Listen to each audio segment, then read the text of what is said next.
Olá, querido jovem adventista, seja bem-vindo a mais um estudo da lição Jovem Fidelidade. Kelly, você sumiu, Sumi, mas tô de volta.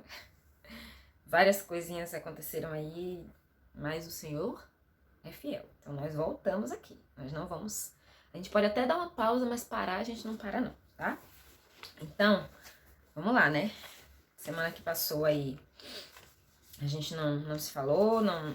Mas você estudou sua lição, em nome de Jesus, né? Eu acho que você... Olha, você tem que estudar sua lição, independente de qualquer outra pessoa, tá? Hoje é domingo. E aí a gente tá começando aqui, começamos ontem, a lição de número 9. Gente, ó, piscou, só falta 4 semanas pra terminar essa lição. E a gente começar a lição nova, que inclusive já chegou a minha. Eu até mostrei pra vocês que a minha lição já chegou, né? Que vai ser sobre as 3 mensagens angélicas. Então ela já tá aqui, porque quem faz assinatura recebe a lição cedo, né? Enfim, então se você não fez a assinatura, corre pra fazer, já fica a dica aí, tá? E o texto base dessa semana é primeiro livro de Reis, capítulo 17.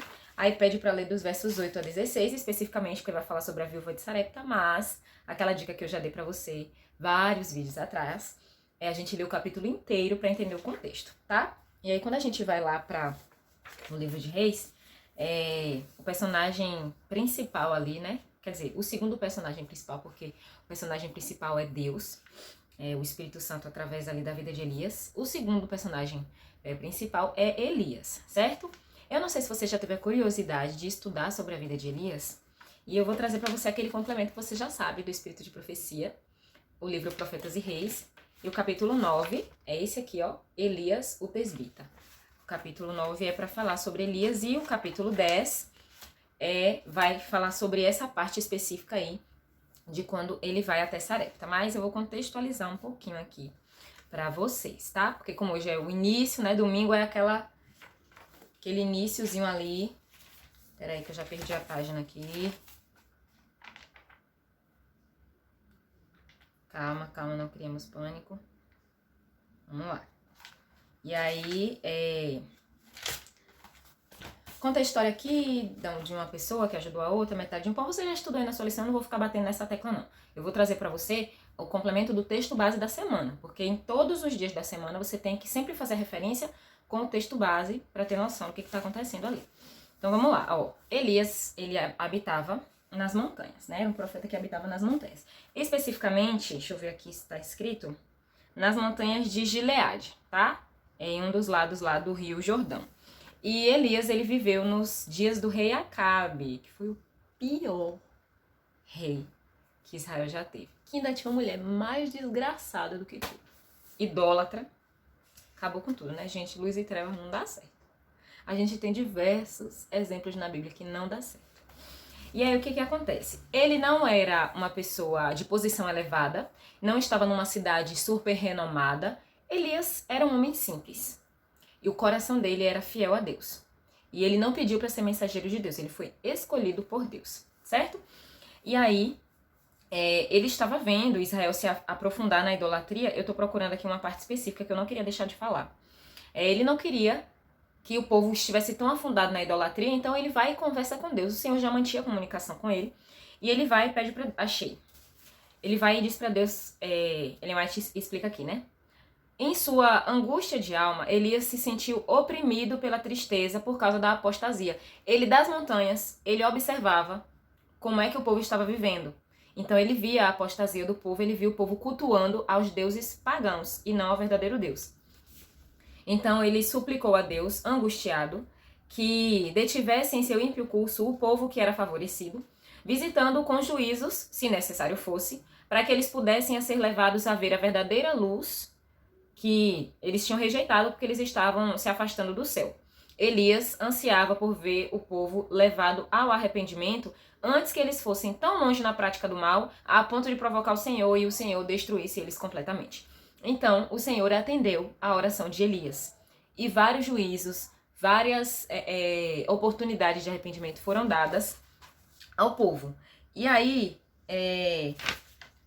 uma curiosidade, eu não sei se você já estudou essa parte aqui do Espírito de Profecia, mas uma curiosidade sobre quando a gente vai observar o tempo da seca e tal, por que Deus fez isso.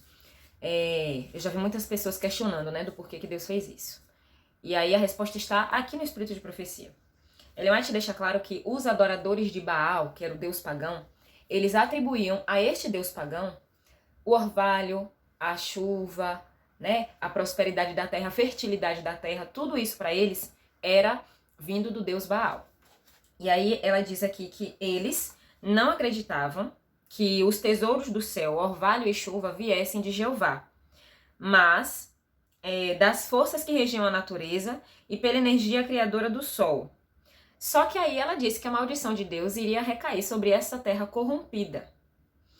E as tribos de Israel que estavam se apostatando, elas estavam cultuando também ao deus Baal e deixaram de acreditar que era Deus, o Deus verdadeiro, que governava o céu, a terra, a chuva, o orvalho, tudo. Porque foi ele que criou, né, gente? Gente, foi ele que criou. O povo esqueceu que foi Deus que criou tudo. E aí, o que aconteceu? O juízo de Deus viria desta forma. Já que o povo estava atribuindo que a chuva, que o orvalho, que os tesouros do céu, quem mandava era o deus Baal, então agora Deus ia reter a chuva, reter o orvalho, a terra ia ficar completamente seca, para que o povo fosse levado a entender que não era Baal, que não era Baal, aquele provedor de todas as coisas. Funcionou? Não. Não funcionou. Porque o povo continuou obstinado, influenciado pela idolatria e não se arrependeu. Aí eu vou chegar numa parte que é um texto muito famoso da Bíblia, que muitas pessoas sabem de cor, e vou associar esse texto a esse momento, porque ele tem a ver com esse momento de seca em que a terra, o povo de Israel estava passando. Então, Elias recebeu de Deus a missão de ir lá e falar com Acabe. E aí, assim, eu vou deixar o link do capítulo aqui na descrição e você lê o capítulo porque ele não é tão grande, mas também não é tão pequeno para eu ler tudo aqui para você, tá? Sua tarefinha aí vai ser ler esse capítulo no link que eu vou deixar. Então, o que acontece? Ele recebeu, né, a ordem divina, olha, você vai lá e vai falar com Acabe e vai trazer esse juízo para ele. E ele foi. Do jeito que ele não se preparou, não se arrumou. Ele usava, quer ver aqui, diz aqui, ó. Deixa eu ver aqui. Vestido de roupas rústicas, como comumente usavam os profetas da época. Ele passou pelos guardas aparentemente sem ser notado. E de repente ele estava na frente do rei Acabe.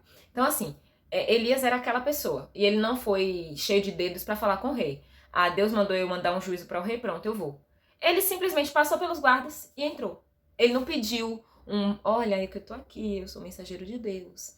E eu gostaria de um momento com o rei Acabe. Não. Ele, ó, passou. E chegou lá e foi. E aí, Ellen White diz que ele não apresentou nenhum tipo de desculpa pela presença dele ter chegado de forma assim tão abrupta. Porque alguém muito maior do que ele tinha comissionado ele para essa missão e ele estava ali para cumprir.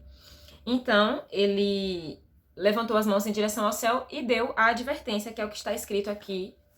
Oh, meu Deus, já mudei para Crônicas.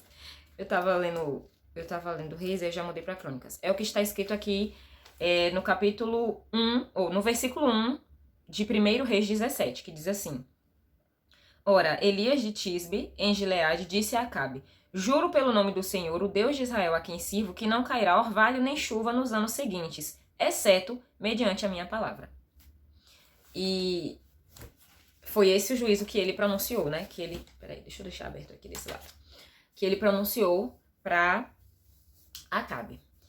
E aí, Ellen White ela vem dizendo que foi pelo exercício da fé muito forte no poder da palavra de Deus, que é infalível, a palavra de Deus não falha. Foi por fé nesta palavra, pelo poder que essa palavra tem, que Elias foi e pronunciou esse juízo para o rei Acabe. E aí, ele foi até Samaria, né, para poder dar essa mensagem para o rei Acabe. E aí, quando ele estava passando pelo caminho para chegar a Samaria, ela explicita aqui que ele passou por muitas torrentes, muitos ribeiros de água corrente. E nos momentos em que ele passava os olhos por cima de tanta beleza, muitos pastos ali verdes, os rios correndo, e ela diz assim que ele poderia ter sido levado a duvidar que toda aquela beleza que ele estava vendo, muita vegetação, muita água, que aquilo tudo ia se acabar, que tudo aquilo ia secar. Ele poderia ter sido levado a duvidar, porque ele olhava para toda aquela beleza e ele diz, não, mas Deus não vai fazer isso aqui tudo secar. Ele poderia, ela não disse que ele foi levado a duvidar, ele não duvidou da palavra de Deus. Ela disse que ele poderia ter sido levado a duvidar, mas ele não deu lugar, eu tô lendo aqui agora, mas ele não deu lugar à incredulidade. Ele cria plenamente que Deus humilharia o apóstata povo de Israel e que mediante juízos esse povo seria levado ao arrependimento. Então o decreto do céu foi dado, a palavra de Deus não podia falhar e foi assim que aconteceu. E aí a mensagem de Acabe, a mensagem de Elias foi dada ali para o rei Acabe. Uma coisa que eu achei muito interessante que ela apontou aqui é que antes que Acabe pudesse voltar a si, porque ele ficou tão espantado com o juízo de Deus, que antes que ele pudesse voltar a si e arquitetar alguma resposta para dar para Elias, quando ele olhou, Elias já tinha desaparecido. Eu achei isso fantástico. Ele desapareceu. Sem esperar o efeito da mensagem, né? Ele simplesmente, aí Deus disse para ele que ele tinha que sair e se esconder junto ao ribeiro de Querite. E aí ele disse, você vai beber do ribeiro de Querite e ali eu vou ordenar aos corvos que levem pão para você, para te sustentar. E aí depois de tudo isso, né, o rei foi mandar o quê? Mandar procurar o profeta. Mas o profeta não foi encontrado. E aí a esposa do rei Acabe, a rainha Jezabel, pegou todos os sacerdotes de Baal e foi fazer com eles todos os rituais e queriam que eles amaldiçoassem o profeta Elias.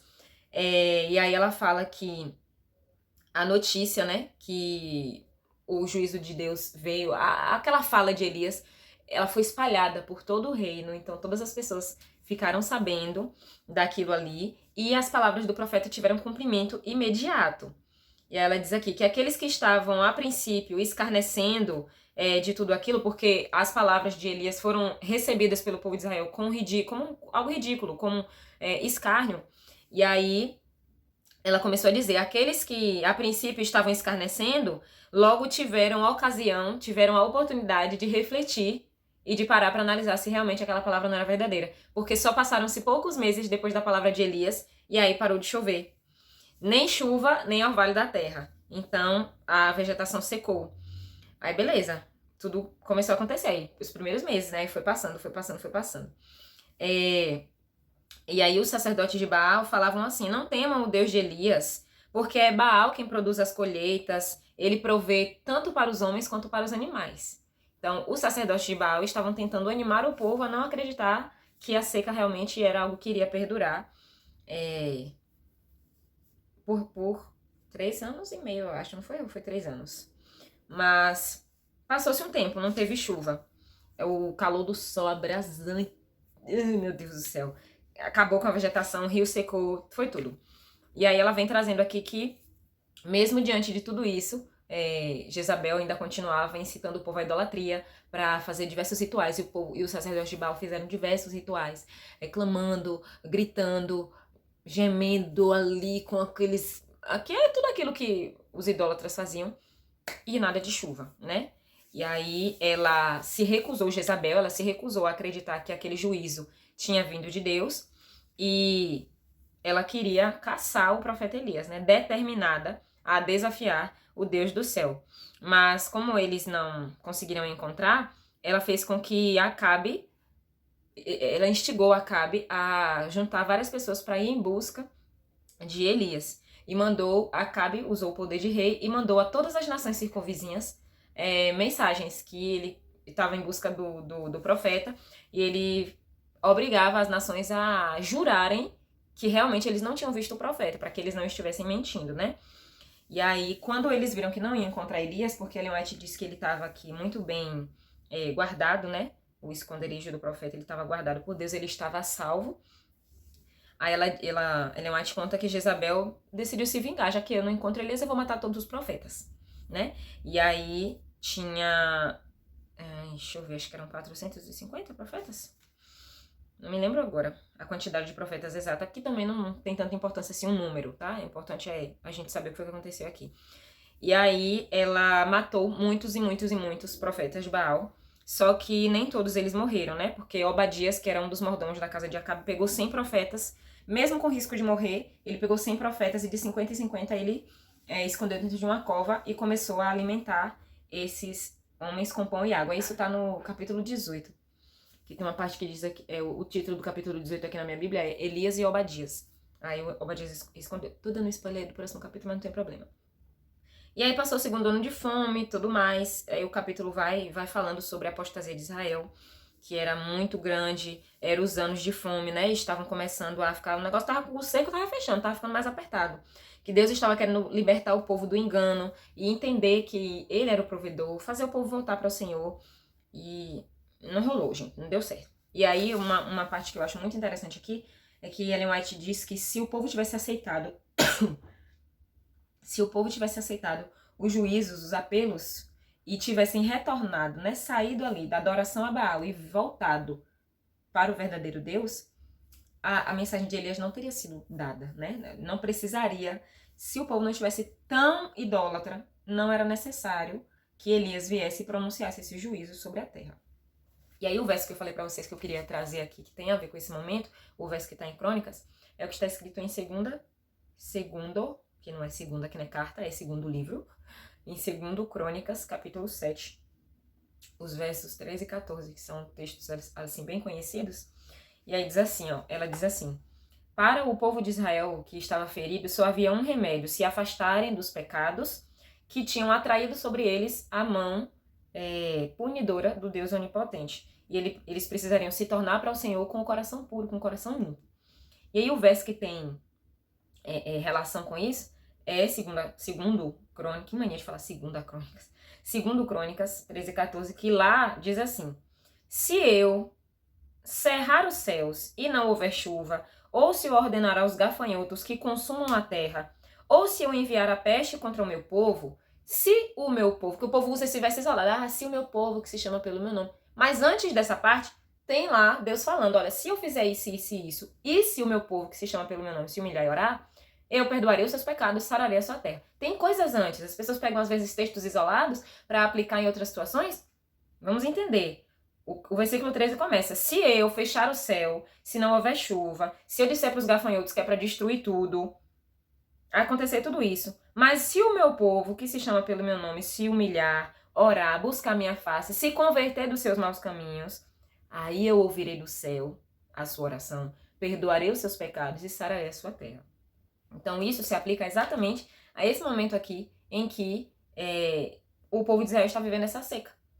Porque qual era o interesse de Deus com esse juízo pronunciado sobre o povo? Fazer o povo retornar para Deus e parar de adorar o Deus Baal, dizendo que ele era provedor da chuva, do orvalho e da terra fértil. Deus queria que o povo se voltasse para ele e reconhecesse que é ele quem rege a natureza. Mas não rolou. Então, para fazer o povo chegar nesse resultado de arrependimento, foi que Deus, ele continuou aí por mais tempo retendo a chuva, retendo o orvalho.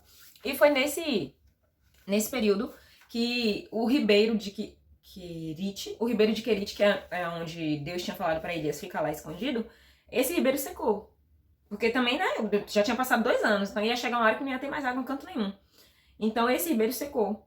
E aí quando esse ribeiro secou, Deus falou para ele assim: agora você vai para outro lugar. Aí o capítulo 10 de Profetas e Reis, aí Deus vai dizer, Ellen White vai dizer que Deus falou para ele: olha, o ribeiro secou, então agora você vai levantar e vai para Sarepta, que é uma cidade lá de Sidom, que é uma terra pagã, e você vai habitar lá. Eu já ordenei a uma mulher, Deus já tinha se comunicado com a viúva. Eu já ordenei uma mulher que te sustente, uma viúva que te deu sustento.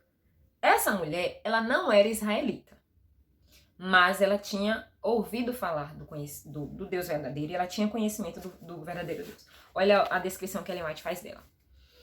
Ela jamais havia tido os privilégios e bênçãos que o escolhido povo de Deus desfrutava, mas era uma crente no verdadeiro Deus. Ela cria no verdadeiro Deus. Não é esse termo crente que todo mundo usa à toa, não. Está querendo dizer que ela era crente porque cria, verdadeiramente. Ela acreditava no verdadeiro Deus. E ela tinha andado em toda a luz que brilhava em seu caminho. E agora que não tinha mais segurança para Elias na terra de Israel, ele estava sendo caçado, Deus o enviou a esta mulher. Então ele se levantou e foi para Sarepta, né? E é o que a gente vai analisar aí, o texto-chave da semana. A gente vai fazer aí algumas conexões, certo? Então, o contexto aqui do texto-chave é esse.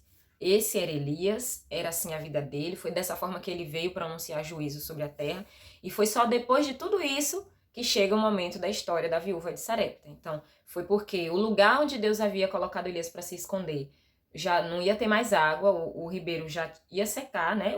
Chegou um momento que o ribeiro secou mesmo, e Deus falou: agora não tem mais água, você vai para uma outra terra, e lá eu já ordenei uma viúva que sustente você.